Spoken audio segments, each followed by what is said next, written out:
So we'll kind of start this discussion, and hopefully he can come in soon.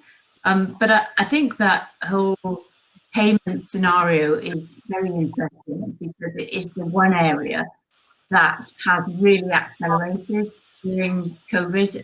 That area of fintech, and not all areas of fintech have accelerated at the same pace or even more.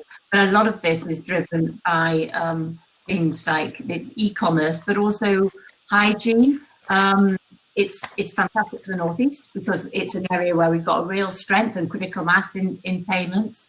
But like everything else, we've got room to grow for other regions, as other regions do. But how we pay for stuff is really critical to everybody and how we function as society. It is an enabler. And we all are familiar with the expression that cash is king, but has it reached the end of the road? And I think with that advice from the World Health Organization. Hi, Stuart. Hi there. I'm just checking.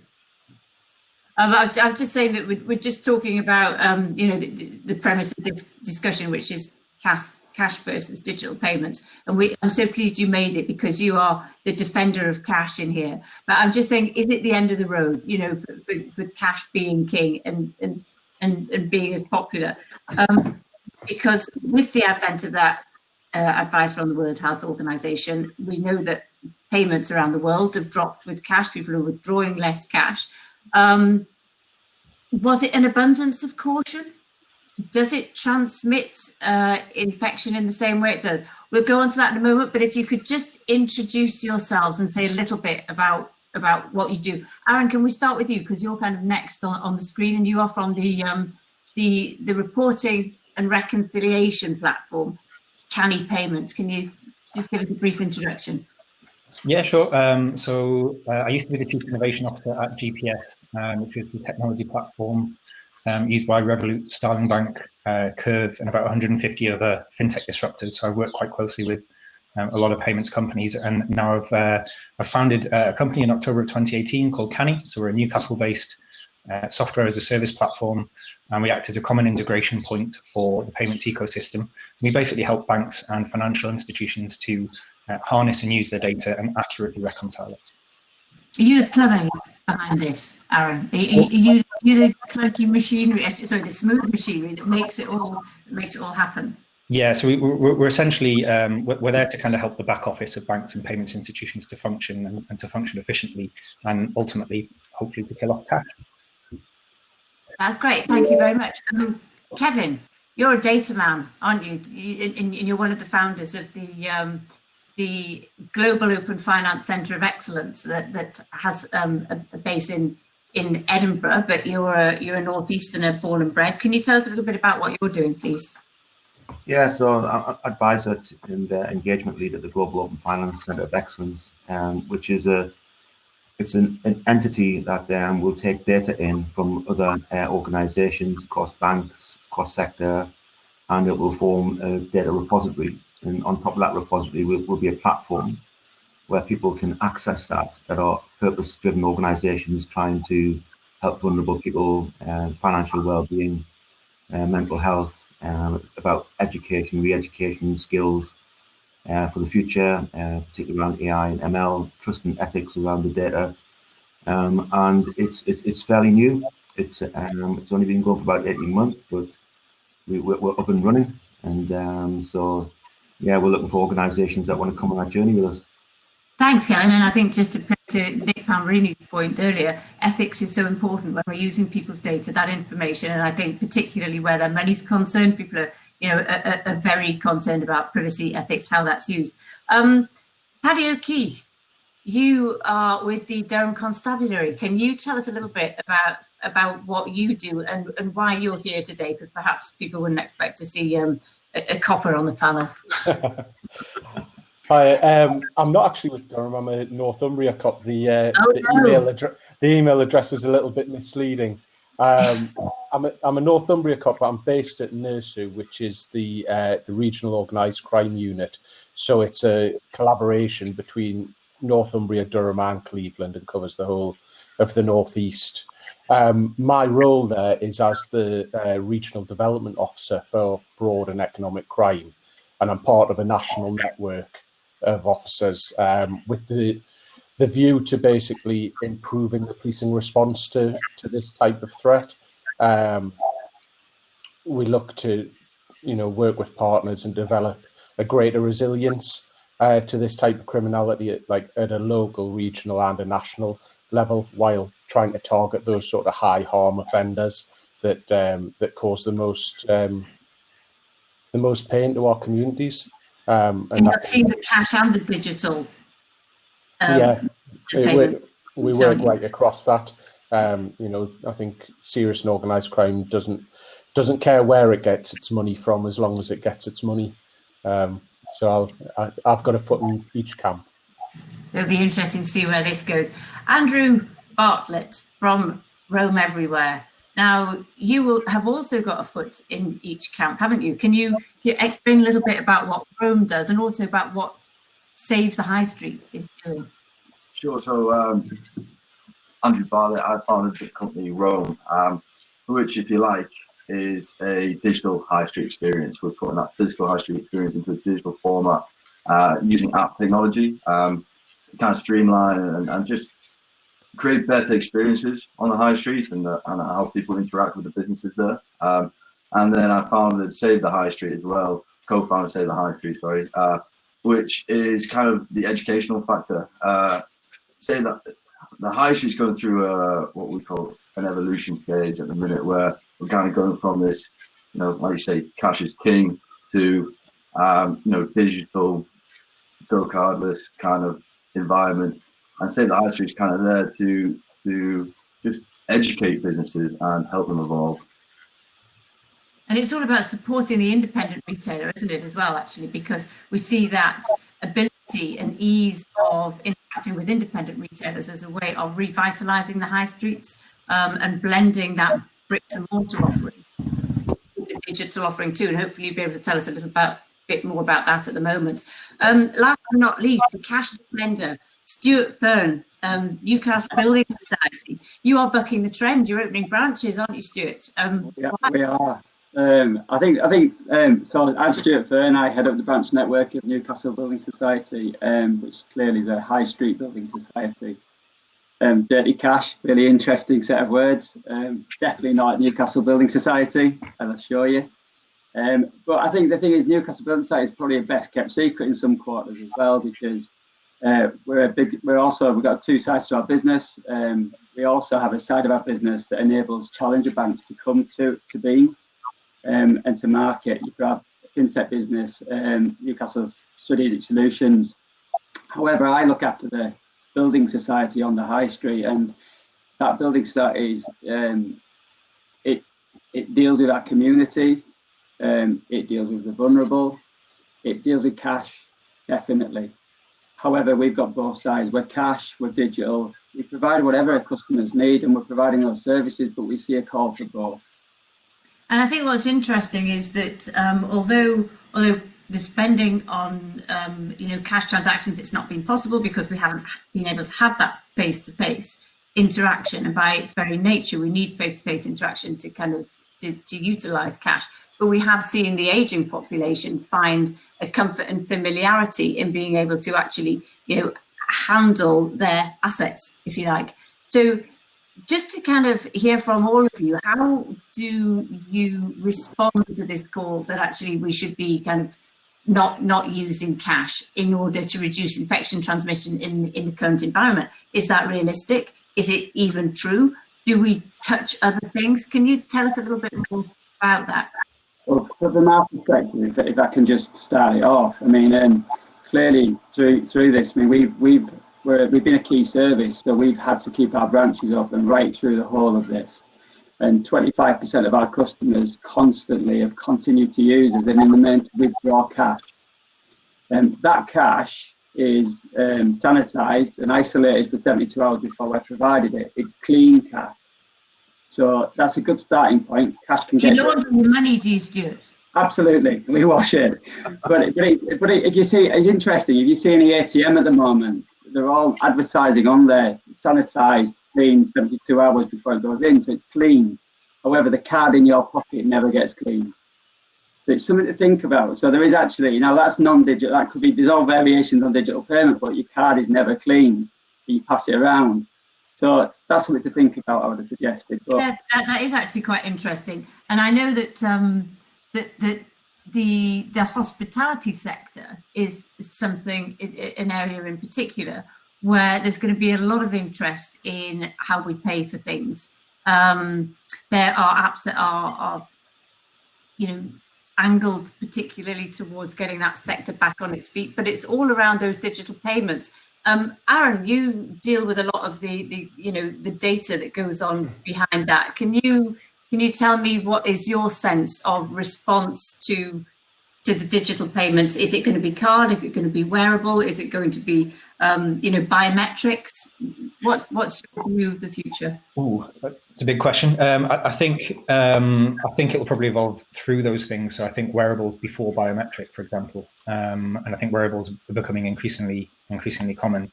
There's an increasing move though towards light touch biometric. I just wanted to kind of highlight on the sort of hygiene aspect. There's an interesting company that we came across called FingoPay.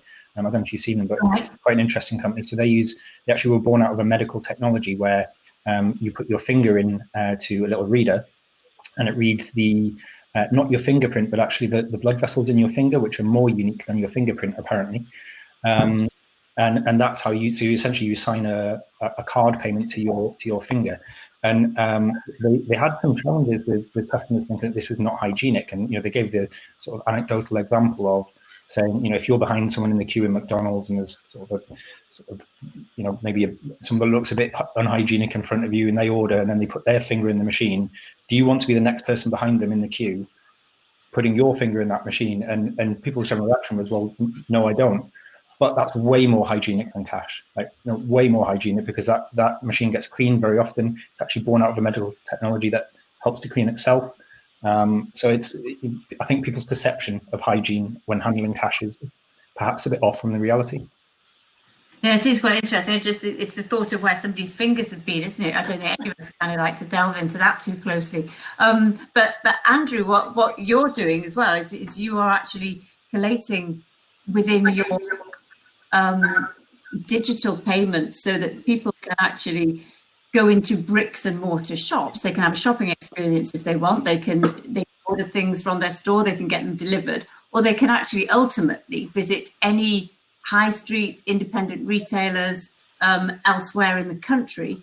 And through this ease of payment, it's actually almost ready for that, isn't it? Am I right in saying that? That's actually kind of in development at the moment.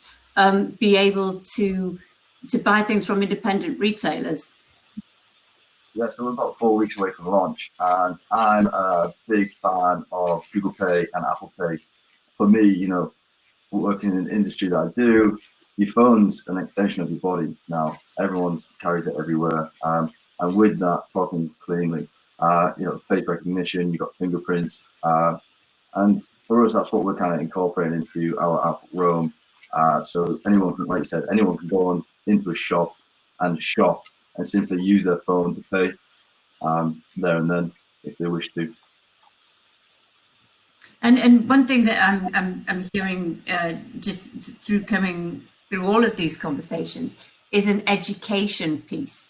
It's actually about educating. With Andrew, it's some of the independent traders, for example, market stall holders. I know you're doing that at bricks and mortar shops. Stuart, it's the elderly.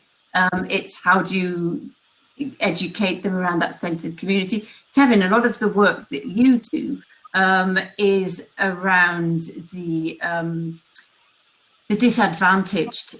You look into financial inclusion, about educating people to access all of the elements that digital payments can offer them, which is not just financial. It's about predicting their behaviors, making things easy for them, making life easier. In a sense, with the sense of aging in mind, how do you think that can help ease the lives of those who, sometimes at most in need of it? I'll start at the top for that, Dawn. I'm not necessarily the case against cash. I'm more the case for innovation, because there's 1.2 million people that don't have a bank account in the UK. There's 70 billion pounds of cash in circulation. There's 5 million people in the UK have not accessed the internet, not ever, not once.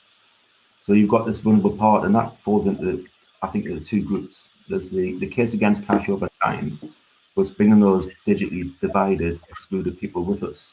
So it's not about just switching cash off. It's about looking at aging population. So it falls into two camps for me. It falls into the vulnerable people and getting them access to digital cash, and it's about fighting crime. So to your question about aging, we've moved a long way with technology. We can talk to things. We don't have to boot things up. We don't have to sign in. We can do all of that, and that's a huge enabler for people in later life. We're always connected, but the disadvantage that 5 million people do not have access to the internet, never mind access to services.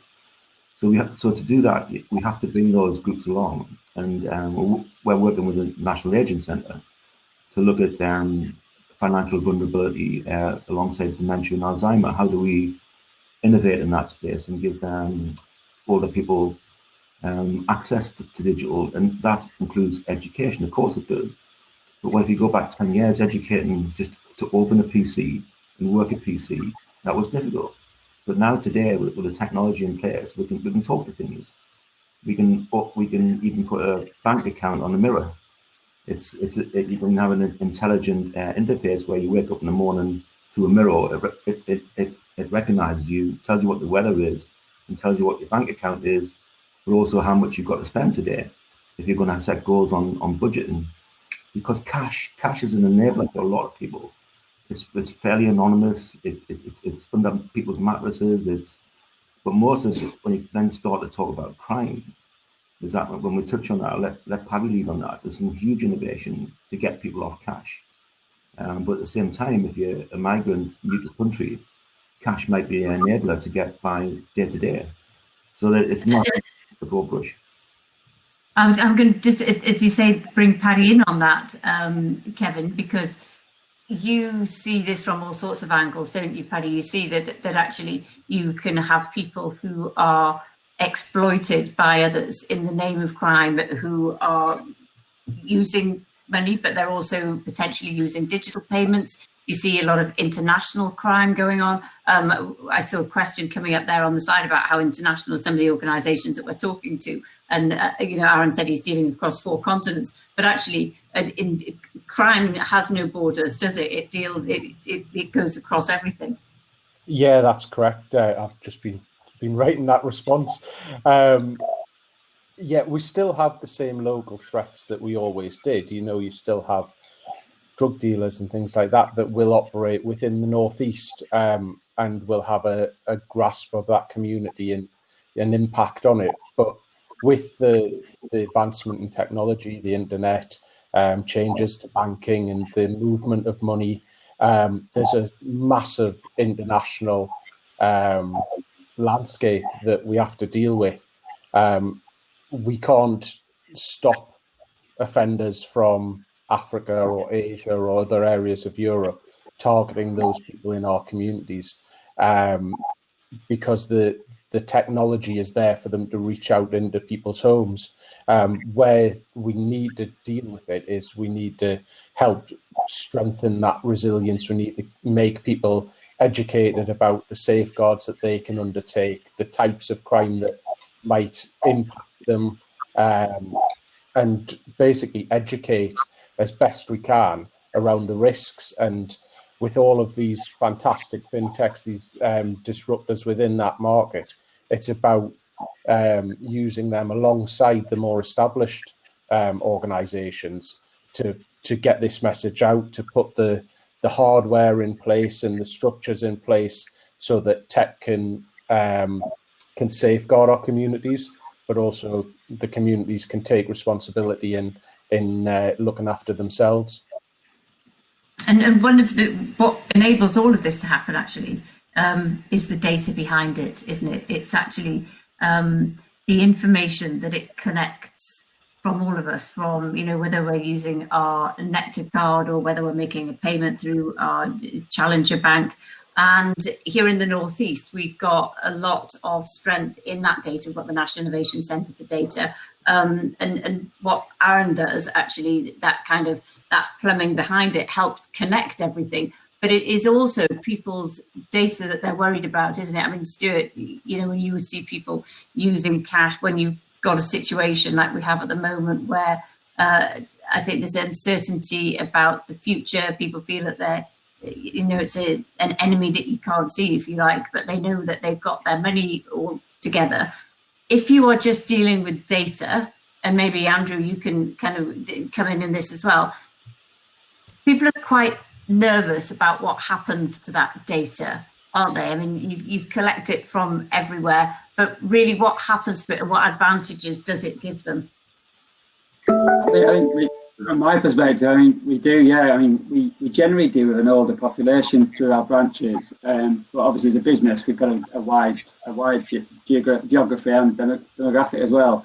But I think collection of data, there is a nervousness, definitely, and particularly in older people, and we see that all the time. However, I think what we are seeing more of, people are starting to see the benefit of that data being used. I think there's probably little awareness of how it's being used. I think in the background, we know what we're trying to do with the data. We've all got valuable data now, and there's so much more can be done with this big data that we have.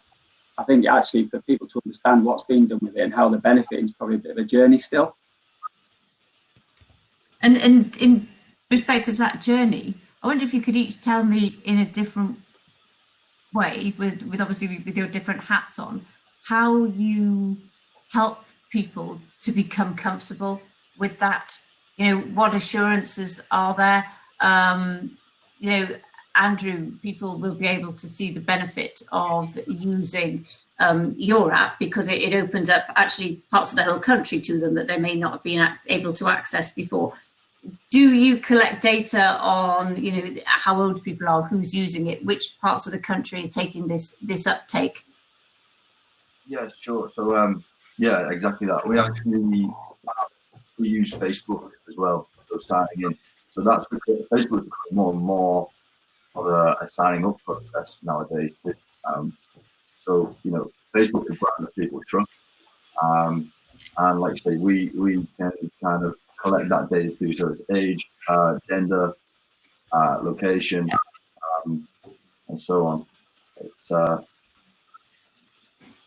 yeah, pretty much it really.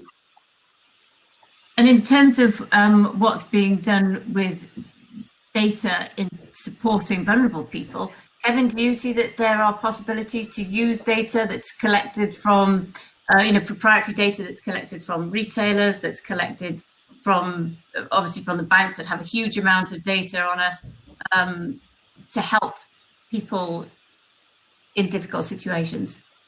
Yeah, massively. First of all, it has to be consented. It has to be for a legal purpose, and it has to be ethical and attached to a purpose that is meaningful. So you need governance and support from legislation, as well as the technology and the people that's using it. So that's the caveat to it. However, there's many organisations that we're looking at just for those purposes. They're saying, okay, what's happening with COVID? Not just about policy writing, but what about the level of income and expenditure? Where are people spending? How can we intervene with really vulnerable people? How can we get school meals and clothes to children that, you know, are going barefooted and will face massive issues out of that? So the theory behind it of sharing data is one, as long as it's on an ethical way. And I'll refer to Alan here because it's all right getting the data, but often it's not categorized or useful to many organizations for that mobility to flow from one organization to another. Secondly, in terms and conditions, if I'm shopping at Tesco Bank, and I'm Tesco Bank customer, but also shopping Tesco retail, in theory, terms and conditions would easily allow those two organizations to put that data together and create useful things like dashboards around health and well-being and easy, faster payments, 1.2 million people that don't have a bank account are faced with £485 premium just because they haven't got direct debits. So there's a lot of things to fix in there, but organisations that we're working with are very keen. For an example, if vulnerable aging people are faced with a cold snap and they get help to that, they get paid directly, and then they pay the energy companies. Well, if you were able to connect the home with a smart meter, and the data could flow across to the organisations of DWP, for example, they could pay the energy companies. But what I can do for my older age mums is make sure it's switched on, because her behaviours are to save money, and she's frightened to death to put the gas and electric on when it's freezing outside. And then a number of people still die from not having heat in the home. That's ridiculous. And also technology is damn cheap now, the ability to connect it, but what we haven't done is fix the data flow. And that's what we'll be doing. And Stuart, just going back to that piece about education as well, you have got branches, you've got a lot of older people coming into those branches. They are coming in ostensibly to deposit or withdraw cash. Do you see this as an opportunity to educate them as to the benefits of using digital technology in a way that it can ultimately happen, like Kevin described it there, in finding cash with digital payments in the future? Yeah, I think, again, we talk, we're again on a journey, I would have said with this one, but we've got the two sides to our business. I would say historically the branch network has been very much about cash and about supporting that. However, we've launched our own. We lost some sound a little bit there. Sorry, can you hear me now? Yeah. Yeah. Sorry, so I'm leaning forward just to make sure the headphones didn't work, so I gave up on them. With cash, with the branch network, generally we've been cash based for a long time. But actually, as a business, we've actually got an app. We've got our online accounts, obviously.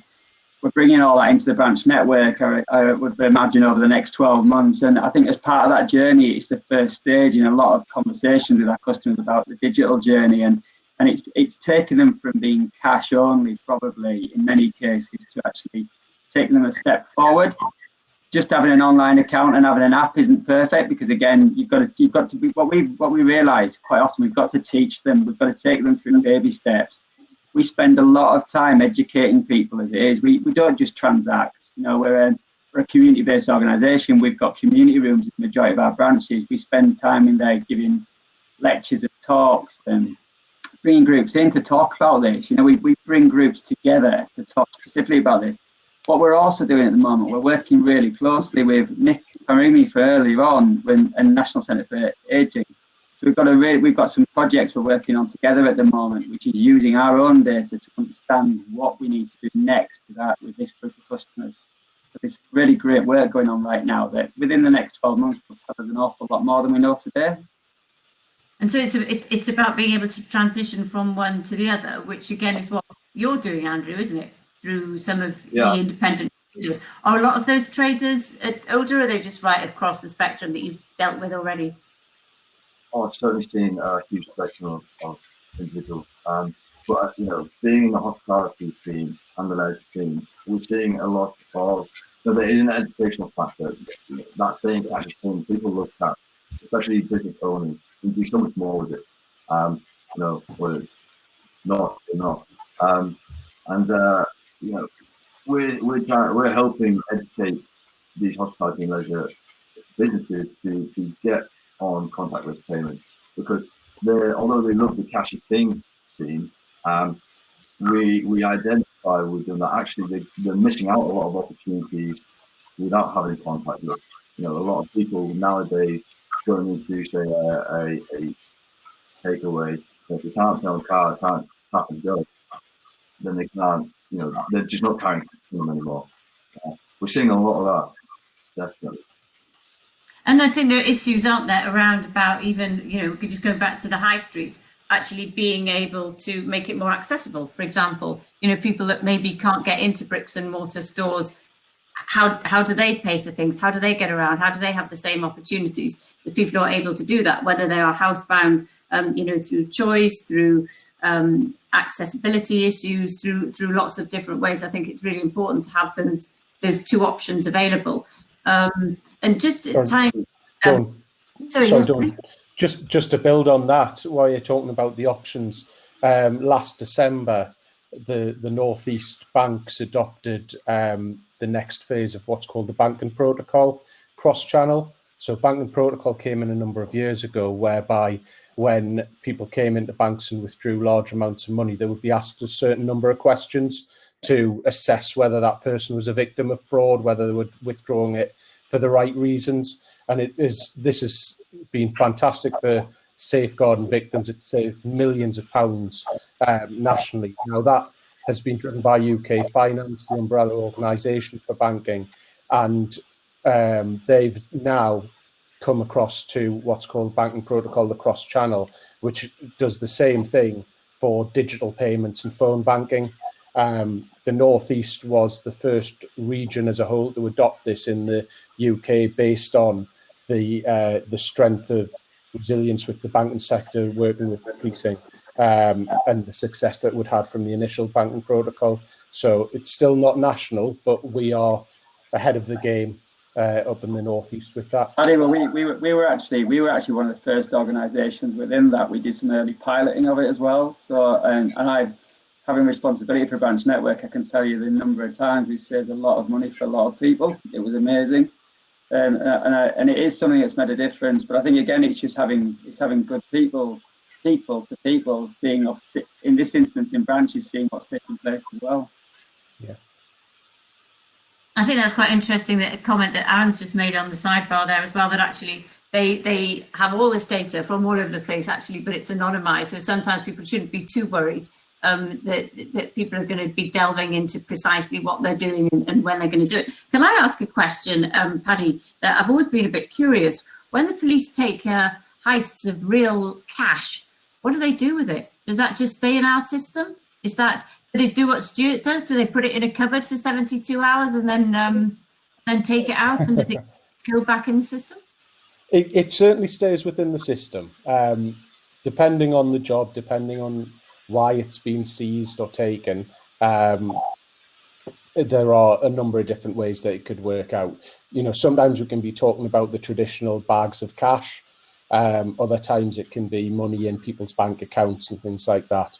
There is a process within that the Proceeds of Crime Act gives us that ability to take money away from these criminals that have gained from their criminal enterprises. And there's a asset recovery incentivization scheme which encourages police to seize this money, and then that money gets put back into the system. It supports sort of central government, but it's also used to fund the organisations, whether that be the police, the NCA, or partners like DWP and HMRC that have initiated that and have taken the cash in the first place. That's just really interesting, because I kind of wondered, if we move towards a cashless society at any stage, when you've got cash coming into it, it's probably going to take a very long time, isn't it, before there are actual fewer banknotes floating around, because it actually is just there and in the system. But you mentioned the DWP there, and we've got the headquarters here in the North East doing some amazingly innovative work through payments, making digital payments to people who are collecting their benefits. They are doing thousands and thousands of transactions every day. Very often, when people are getting a digital payment, for example, they choose to convert that digital payment into cash for various reasons. Sometimes it might be so that they feel that they have control over their money, they're more comfortable with it, they can see what's in their purse. Sometimes it might be because they're here working temporarily. There could be, migrant workers. Aaron, I believe you've actually got some experience with migrant workers having digital payments and turning that into cash. Is that correct? This was actually previous life, isn't it? Not in Kani. It was when you were working on another project. Yeah, to a degree, and actually, one of our current customers does the same thing. So these are companies that offer payroll products to typically migrant workers, so people that are not in the country generally long enough to be worth their while to open a bank account, even if they could get all the the sort of KYC requirements of a traditional high street bank, not because they're not capable of passing it, which they are, but because it tends to take longer and involves them sometimes visiting a branch, which they just don't have the time to do if they're temporarily in the country. So what these other companies do is they basically find a way of doing strong KYC or customer due diligence to identify their customers, and then they issue them with a payroll card, and they are paid directly onto that card. I think what some of these companies have found is that on payday, they tend to find that some of their workers, and I'll say some, wait at the ATMs and are keen to withdraw the cash straight away. And that's sometimes viewed as a negative. The one thing I'd say though is that I think the idea of payroll cards is actually very beneficial overall, because it allows people to take up jobs that they otherwise wouldn't be able to because it wouldn't be worth their while to do it. Allows them to transfer money back to their families in a very cost efficient and immediate way. And it also it allows them to essentially, have an immediate way of paying for things is, I guess, an all-in-one. So they can take that card down and spend it in the local supermarket if they want to, without needing to kind of go to the extent of having cash. And I think it's sometimes brought up that people do that because they are, trying to evade tax or something like that. In our experience, that tends not to be the case, because those people are, are registered. They have national insurance. All the deductions are made essentially by the employer at the outset, so that that there are real advantages, I think, to that kind of digital payment. Kevin, you've got your physical hands up, not your digital hands. Very good, Aaron. And some of those applications may be that you can draw down your pay every day. You don't have to wait until the end of the month. So people are struggling and getting organisations are doing that. SMEs might have lumpy revenues coming in, but we still have to pay for a mortgage every month. Why not have a variable mortgage that you might pay in 3 months, because we know your invoice is coming in, so you don't have to get short-term loans. That's another example an organisation is working on. So you've got the ability now with technology and payment, and one thing that has come through really clear is over 1 billion people in the world do not have an identity, and don't think it doesn't affect the UK, because there's many millions physically that they might have an identity somehow, but it's not visible. So giving someone a digital identity, a sovereign federated identity that protects them, so that they can get access to services if they're vulnerable or they want to talk to somebody, but they can just access it because the identity is frictionless. There's lots of applications for that, but you have to go down deep into cash to understand why people want cash. There might be an abusive relationship, and that's the only way out, because they need that cash. They might be getting chased for debt, and if it's in the bank, it gets swept up.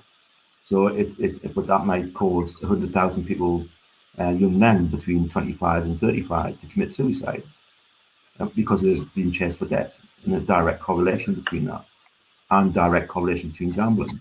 So we've got this opportunity to use tech, because a bank, they'll hide the gambling accounts, and they'll have multiple.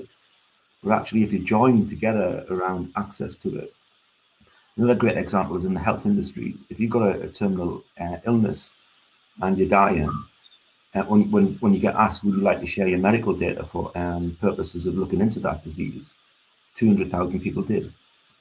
And then they ran a DNA test.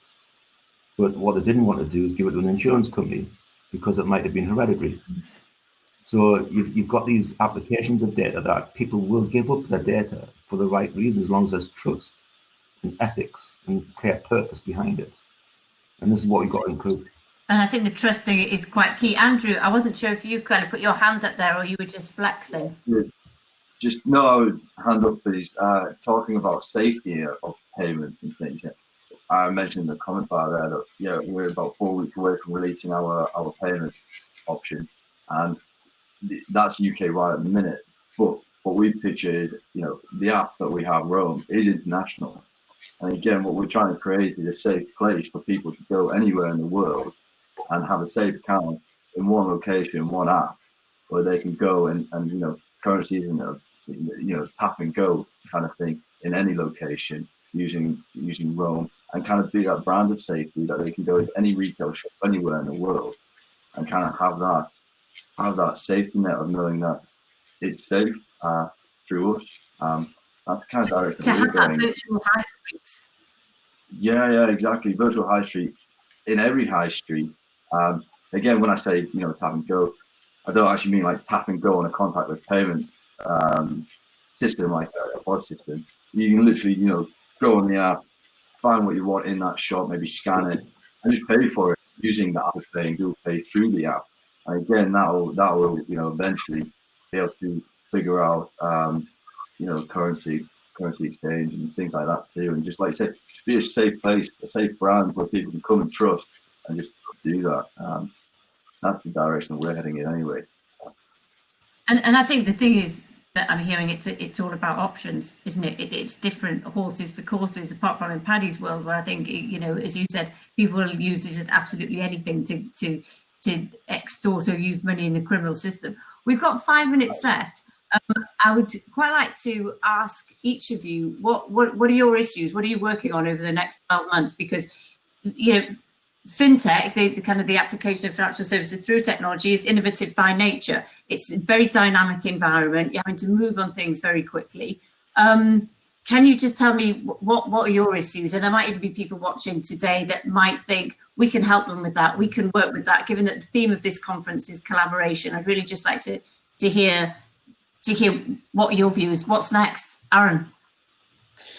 What's next? So we're continuing to expand the team, and we're expanding internationally. I guess in terms of what's next, a big challenge that we have, and I think I noticed that Karen was in the chat from Newcastle University. So one of the challenges we have is improving our reconciliation feature. And I want to, if the spirit of the conference is about collaboration, it's probably worth noting the work that we're doing with Newcastle University, who are putting themselves forward as a fintech centre of excellence. So we're actually working with the Newcastle University mathematics team at the minute on improving the machine learning models and the mathematical models that we use in handling all this data. And we're very much looking forward to kind of expanding. But I guess the challenge we have is in this sort of post-COVID world, how do we reach out to customers without going to physical conferences, which I don't think we do anymore, but maybe conferences like this are the way forward. Absolutely, and I see Karen's clocked that. Karen is part of a conversation that we're having with some of the other universities across the region about fintech and research and how we can work together as a Northeast to build that and build a really strong centre. Kevin, what do you see the challenges being in the next 12 months? Trust. I think in the way that that's a word. Yeah, and I'd end with that. Without that, and feeling safe and confident that the more data that we release, but I love what Stuart's doing at Newcastle Building Society. Their commitment to go onto local high streets and repurpose their buildings. For example, everyone looks at cash flow for SMEs as a problem, but actually before that is revenue. So why don't we have some education around how to grow your business and get some groups and communities and use that space to help build that local network and buy off each other and trade knowledge and expertise to help community. Big thing, community, especially at the moment. Stuart, we've got 3 minutes left now. Yeah, so really quickly. I mean, ours is the biggest challenge. Is just making changes that enable me to carry on doing what we were doing just before COVID. I mean, obviously, we've got into this closed world of closed doors, one by one into branches, and we just need to get back into some sort of normality. But I think whether it's digital or whether it's cash, we're ready to do it. I think that's the key thing. But I think trust was really important, and safety, people feeling safe is key. And paying for stuff is hopefully going to get us moving again. Andrew, 12 months. What's on your plate? 12 months again. Very much our payment method that we're bringing out in the next 4 or 5 weeks. And again, just touching base on what Kevin said, trust and also power back to the community. The point of us putting the high street into a digital form is just to put the power back into the businesses. When they claim they're listing on Roam, that gives them all app functionality. They can send their customers push notifications, add any menus, news, offers, events. And we're just really trying to channel people to open more revenues on the high street, again, through a trusted sort of brand. And again, like you say, just trusted community building. We want to put power back to the businesses and make it as easy to shop on your high street as it is to order something off the likes of Amazon. That's the aim that we're trying to bring. That's great. forward to that kind of next development being released in the next 4 weeks. Paddy, community, criminal community, or community? Community. I think no, I think everyone's on the same page speaking. There's already a collaboration between the 3 North East police forces under the brand Operation Sentinel, which is to tackle serious and organised crime. And hopefully over the next 12 months, what we'll do is we'll build those stronger community interactions with private industry, with academia. There's a lot of work already ongoing, but we can always do more, and create a really beneficial tech environment in the Northeast, but also one that is hostile to criminality and shows that there's it's not a safe place for them to benefit, and that we have resilience and a robust response to anyone who falls outside of our ethical guidance. That's great. Thanks very much, Paddy. Thank you, everybody. I think it's been nice to see this just one element of the fintech community in the Northeast, and let's hope the next 12 months have got some good solid developments that we can build on for the next year.